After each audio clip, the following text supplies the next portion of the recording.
საღამომშვიდობისა ტელეკომპანია ბორჯომის ეთერშია საინფორმაციო პროგრამა დღის ქრონიკა.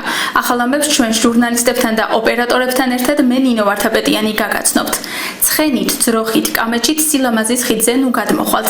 ეს განცხადება ბორჯომის გამგებლის მოადგილემ მას შემდეგ გააკეთა, როდესაც ხიდის ფეხით სავალი ნაწილი კიდევ ერთხელ დაზიანდა. ვახტანგ გოჩხიკიძე განმარტავს, რომ ხიდზე სამმა ცხენმა ერთდროულად გაიარა და სავალი ნაწილი რამდენიმე ადგილზე ჩატყდა. ბორჯომში სილამაზის ხიდის რეაბილიტაცია მიმდინარე წლის თებერვალში დასრულდა და მასზე ბიუჯეტიდან 113,000 ლარი დაიხარჯა. ბორჯომში სილამაზის ხიდზე ფეხით სავალი ნაწილი უკვე მეორედ დაზიანდა. აღნიშნულის შესახებ ფოტომასალა ტელეკომპანია ბორჯომის Facebook გვერდზეც გამოაქვეყნეს. მუნიციპალიტეტის გამგეობაში აცხადებენ, რომ ამ ადგილზე ცხენებმა გაიარეს. სავალმა ნაწილმა დატვირთვას ვერ გაუძლო და რამდენიმე ადგილზე ჩატყდა. გამგებლის მოადგილე ვახტანგ ოჩხიკიძე ადგილობრივებს აფრთხილებს, რომ ხიდზე პირუტყვით გავლას მოერიდონ. ცხენით, რაღაც მძიმე ტექნიკით ძროხით, კამეჩით, ნუ გადმოხვალთ ამ ადგილზე, გაუფრთხილდით თქვენს ქონებას. ეს არის თქვენთვის გაკეთებული და თქვენთვის იქნება მთელი ცხოვრება. თვითმხილველებმა გითხრეს დაახლოებით 3 ცხენს გადაურბენია ზედ და ეხლა ცხენს ნალები აქვს მოგეხსენებათ და შეიძლება ისაც გადარბოდა რაღაც დაზიანება მოხდა. მთლიანად ჩავარდმივად ცხენი, შემდეგ ამოიყვანეს და კიდე დაზიანდა ერთ ადგილზე. ბორჯომში სილამაზის ხიდის რეაბილიტაცია მიმდინარე წლის თებერვალში დასრულდა და მასზე ბიუჯეტიდან 113,000 ლარი დაიხარჯა. ხიდის გახსნიდან ზუსტად ერთ თვეში ფეხით სავალი ნაწილი დაზიანდა. ამავე პერიოდში დაფიქსირდა სხვა ხიდებზეც კვლავ ფეხით სავალი ნაწილის დაზიანების შემთხვევები, სადაც ანალოგიური ხარისხის მასალაა გამოყენებული. 7 მარტს მომზადებულ სიუჟეტში გამგეობის მშენებლობაზე ზედამხედველობის სამსახურის უფროსმა განაცხადა, რომ ხიდის ფეხით სავალ ნაწილზე დაგებული მასალა ხარისხიანია. ვანდალები დადიან ქალაქში. უკვე მეორე შემთხვევა, როდესაც ზუსტად ესეთი ფაქტი მოხდა. გამორიცხულია ამის გატეხვა, თუნდა თუ ვინმეს ეჭვებარება, ცადოს თვითონ თუ რაღაცას მოუხერხებს ამას. ეს არ არსებობს ფეხით სავალი, ამაზე 10-15 ტონაა გათვალისწინებული. არ ამგონია რომ 10-15 ტონა იყოს, არ ვიცი რეალურად. ეს თქვენ მასამსახურთან შეგხვდება. თუ თქვა ესე იგი მასე იქნება, იმიტომ რომ ექნებათ ალბათ შესაბამისი ინფორმაცია და ესე ჰაერზე არავინ არ საუბრობს არასოდეს და უბრალოდ შეიძლება ისეთ მომენტში მოხდა, ისეთ ადგილზე, რომ დაზიანდა და შემდეგ ძლიერი გადარბენის შემდეგ თუ დატვირთშელს ამი ცხენი ერთად გადარბოდა და საერთოდ ხიდით შეიძლება დაინგრეს, როდესაც წყობრი მოძრაობით გადადიხარ. დრო ხიდს აქვს თავისი ვიბრაცია. გამგებლის მოადგილის ვახტანგ ოჩხიკიძის განცხადებით საქმე სახელმწიფო ქონების გაძრახ დაზიანების მუხლით აღიძრა. დაზიანებულ ნაწილს ამ ეტაპზე შეაკეთებს მუნიციპალიტეტი. მიმდინარეობს მოკვლევა და შემდეგ გვეცოდინება ყველაფერი. ანუ არ ვიცით ვინ არის დიახ. ადგილობრივი არ არის ადგილობრივი. ვერ გაგცემთ მაგითხვას პასუხს არ ვიცით. ვახტანგ ოჩხიკიძე აცხადებს, რომ მუნიციპალიტეტი ხიდის დაზიანებულ სავალ ნაწილს კვირის ბოლომდე შეაკეთებს. სოფელ ცემში გაზიფიცირების სამუშაოები 5 წლის შემდეგ განახლდა. დარჩენილი 70-მდე აბონენტი ბუნებრივ აირს სავარაუდოდ წლის ბოლომდე მიიღებს. დეტალები ნახეთ ნინო ჯიქურაშვილის სიუჟეტში. ბორჯომის რაიონის სოფელ ცემში გაზიფიცირების სამუშაოები მიმდინარეობს.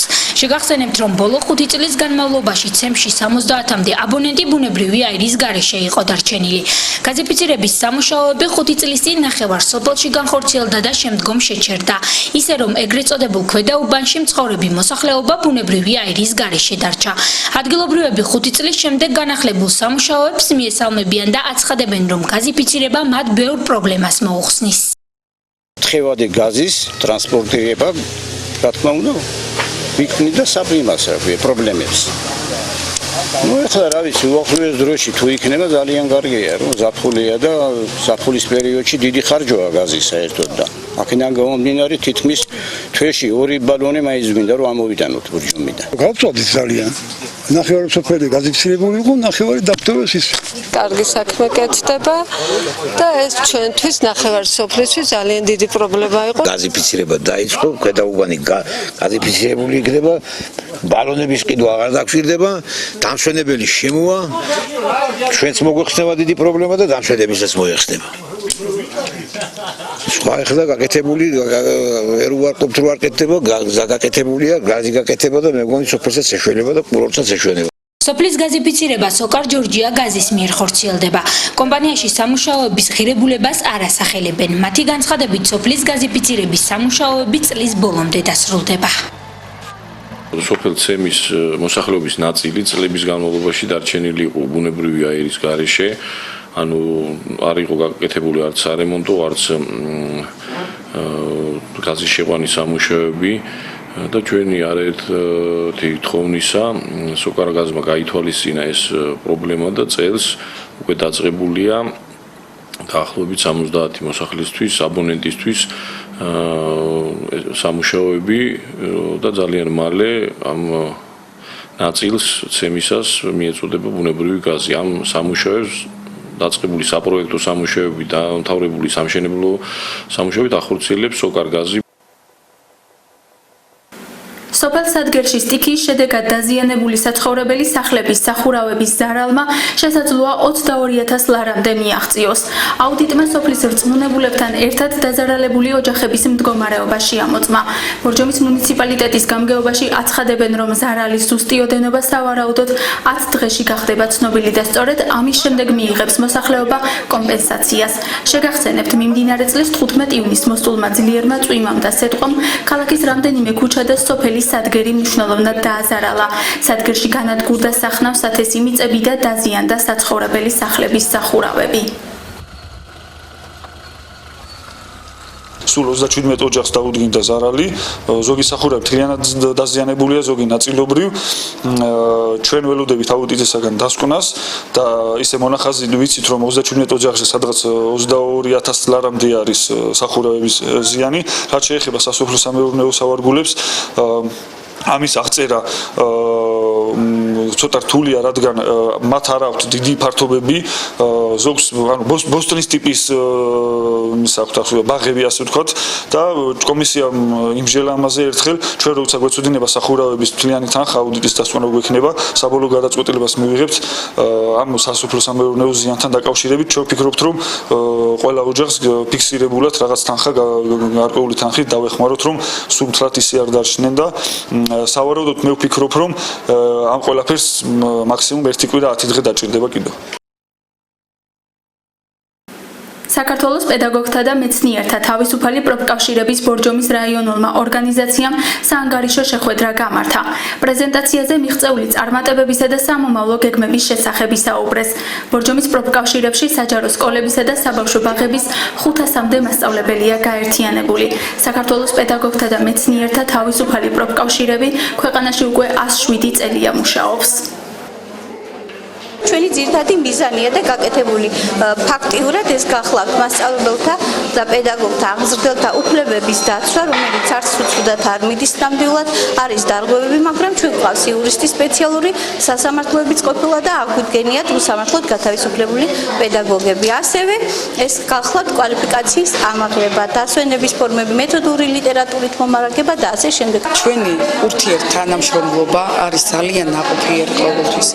ყოველთვის ერთმანეთს უდგავართ ფაქტიურად ჩვენ ხარჯი. პროფკავშირმა არაერთი კარგი ღონისძიება გაუკეთა სკოლამდელი აღზრდის დაწესებულებებს, მათ გაძლიერებაში და მათ პედაგოგიურ წინსვლაში აქტიური მონაწილეობა მიიღო. ყოველთვის ოდითგან გვედგა მხარში და ჩვენ ვფიქრობთ, რომ ჩვენ ერთმანეთს ვაძლიერებთ. სწორედ დღევანდელი შეკრების მიზეზიც, შეკრების დევიზიც არის ეს, ჩვენ ვაძლიერებთ ერთმანეთს. წინა წლებთან შედარებით მედიის მუშაობის ხარისხი გაუმჯობესებულია. შემცირებულია ფაქტებისა და კომენტარების გამიჯვნის პრობლემაც. საქართველოს ჟურნალისტური ეთიკის ქარტია მედია მონიტორინგის შედეგები წარმოადგინა. მონიტორინგი 2016 წლის 1 მარტიდან 31 მაისამდე პერიოდში მიმდინარეობდა. კვლევისთვის 7 ეროვნული მაუწყებელი, პირველი არხი, რუსთავი 2, იმედი, GDS-ი, მაესტრო, კავკასია და ტაბულა იყო შერჩეული. მედია მონიტორინგი ნედის დაფინანსებული პროექტის ფარგლებში განხორციელდა. ხდებოდა დათვლა კონკრეტულ სუბიექტს თუ რა დრო ეთმებოდა, რა ტონში შუქდებოდა, მის მიმართ ირღვეოდა თუ არა ბალანსი, იყო თუ არა ჟურნალისტი მიუკერძოებელი და ასე შემდეგ. ვფიქრობთ, რომ შედეგები არის ბევრად უკეთესი, თუმცა იყო რამდენიმე კონკრეტული ფაქტები, როცა მედიამ დაარღვია ზოგ შემთხვევაში ბალანსი, ზოგ შემთხვევაში მიუკერძოებულობა, ზოგ შემთხვევაში ვთქვათ ჟურნალისტმა გამოხატა აზრი, ვთქვათ შეუსაბამო ტერმინოლოგიით და ასე შემდეგ. გამოშვების დასრულებამდე ვნახოთ როგორი ამინდი გველის ხვალ და მომდევნო დღეებში.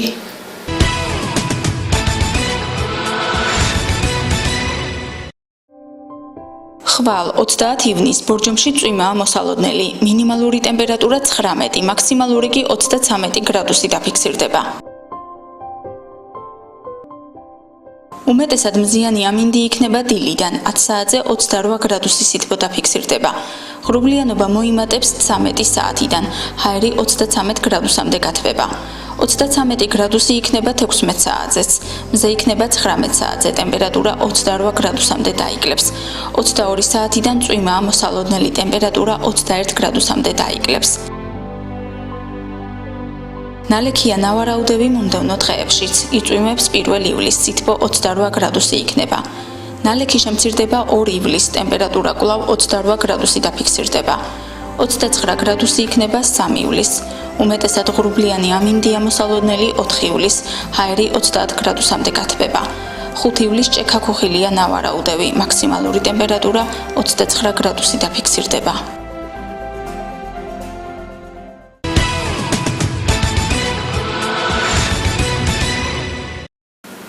ასეთი იყო 29 ივნისის დღის ქრონიკა. ახალი ამბების ნახვა შეგიძლიათ ტელეკომპანია ბორჯომის ვებ გვერდსა და Facebook-ის გვერდზე. გმადლობთ ყურადღებისთვის. მე ხვალამდე გემშვიდობებით, ნახვამდის.